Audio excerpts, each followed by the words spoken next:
Now, I would like to welcome and thank Professor Yoram Schweitzer for his participation, joining us directly from Tel Aviv.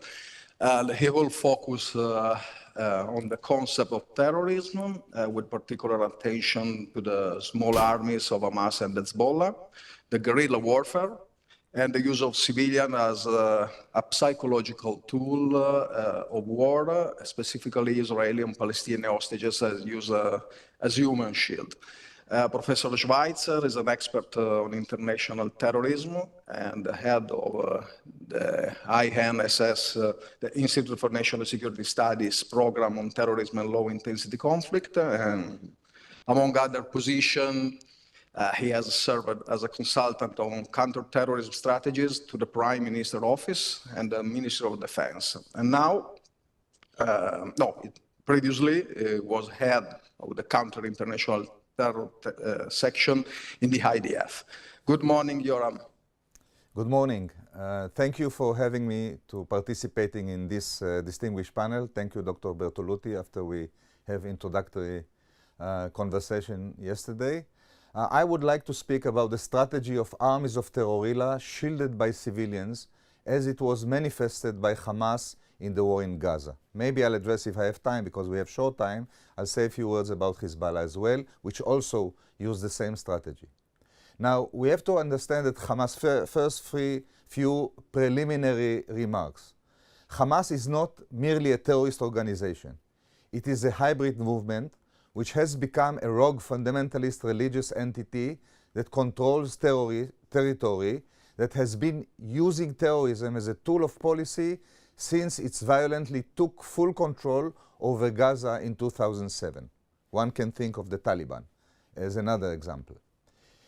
Hamas has also extensions which serves as its tentacles of terror in the West Bank, in Lebanon, in some other places where it is operating from. Hamas has developed high and sophisticated military capabilities in Gaza, which were presented very brutally on the 7th of October in the form of ISIS-style attack. Now, Hamas adopted the strategy of armies of Terrorilla shielded by civilians for a long time. Now, what are the strategic basic principles? Stinge or bite, like in the case of 9/11, but stinge your enemy's civilians. Civilians are the main target and the main purpose of the operation of these organizations. Provoke an unproportional retaliation from your adversary's government in order to recruit new recruitees among their population, which are alienated by the retaliation of the government after a terrorist operation or a terrorist campaign is launched. Conduct a war of attrition. Create a wedge between the adversarial government and its citizens. These are all aims of this strategy. Present the adversarial government as a weak that cannot defend its citizens. Present it as a weak that cannot defend its citizens. And then demand restraints from the democratic enemy, which is abiding by law, by international law, while you yourself ignore international law and avoid any restraints on your own belligerent activities. And then defame your enemy in the international arena as an inhumane aggressor. Also conduct a cognitive warfare to frame your victory, regardless the actual results. Even if you lose, you present it as if you are victorious. Now, Hamas' specific strategy in the Iron Swords war in Gaza, where they operated in a structural military format. They basically performed and operates as an army. It is built as an army. It has brigades which are divided into different areas. They have the Gaza brigade, they have the Rafah brigade, they have the Khan Yunis brigade and others. They have been built by companies and by platoons and also by battalions. And they were fighting, preparing themselves and also operating when they launched the attack against Israel as an army. But they were operating in a different tone. Now they launched rockets on Israel's civil population, which is a pure terror operation. they slaughtered Israeli citizens in a music festival and parallelly attacked civilians in their home, executed them, burning them, raping them, maiming them, and basically behaving like an SS squads. This is pure, again, pure terrorism. While being militarily encountered by the IDF in Gaza, in the war that ensued their terror campaign launched in our cities, they launched mainly guerrilla-styled operation, meaning they booby-trapped houses, used snipers, etc. They rarely confronted the Israeli army face-to-face, and whenever they were confronting Israeli army face-to-face, they were defeated. Now, in spite of the fact that Hamas initiated the war, it was Hamas that started the war. It is the one who initiated the war in Gaza and was definitely the aggressor who butchered hundreds of unarmed Israeli citizens in their homes, in the music festivals. Eventually, Israel was portrayed as the aggressor. And it is still the concept that is spreading around the world as if Israel was the one who started the war. Now, Hamas used not only Israeli citizens as its main targets, but also used its own civil population as its shields, while hiding in its military equipment and armed machinery in or close to houses, schools, and mosques. In spite of the IDF relentless efforts, of course, it caused a massive, unavoidable death. In order to, all of this was choreographed by Hamas in advance in order to defame and to stain Israel's reputation. Because Israel is a democratic state and it's fighting in a very condensed, populated area, and you cannot avoid, especially when you are encountering this strategy that I mentioned before, with civilians, then you cannot avoid high number of casualties. It is impossible to do it. Now, Hamas used 3 layers of shields. The Gaza civil population, which I mentioned, tunnels, which serves only to protect its own forces and not civilians. Civilians were not allowed to get into these tunnels to cover themselves. They were left alone, abandoned to suffer the consequences of Hamas atrocities. And then the additional element was using also the hostages, dozens and dozens of hostages, as human shields. Now, Hamas, not only that, but Hamas used videos of hostages as a leverage on the families and the Israeli general public in order to mentally torture their families and the entire Israeli society. It was also used to humiliate Israel, to prove to prove Hamas' alleged invincibility, and to pressure the government of Israel to capitulate. Let me tell you, if and when a hostage deal will be conducted, they will use it as a tool of cognitive warfare in order to prove that they were the victorious side.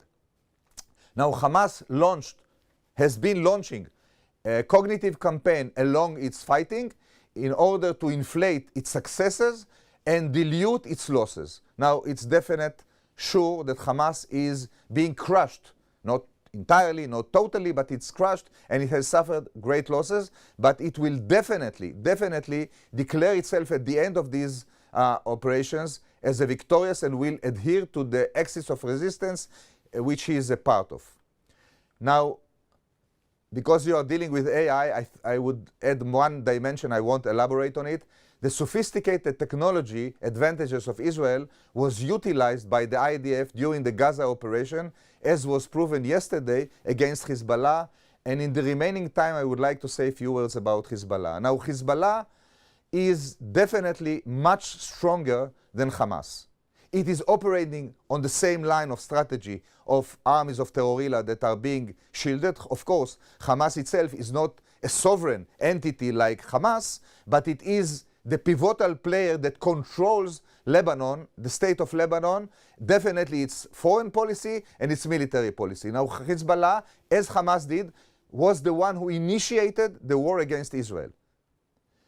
It's not a full war yet. Hopefully it won't deteriorate to it. But Hezbollah was the one who attacked Israel on the 8th of October, initiated the attack on Israel, and started this belligerent warfare between the two sides.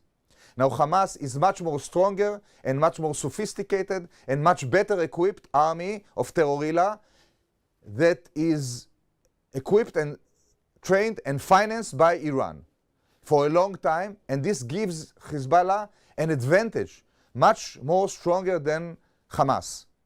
But it operates on the same line, and if you are heavily supported by a sponsoring state on a constant basis, you developed very sophisticated armament, artillery, precise artillery, precise rockets, sophisticated machinery, sophisticated dozens and hundreds of drones, etc.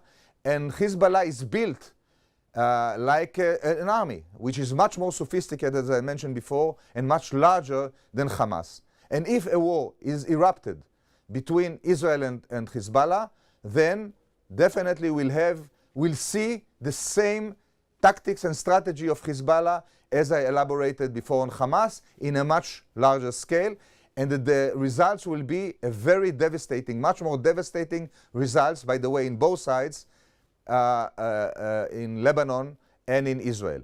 Now, Hezbollah has also built most of its infrastructure within houses.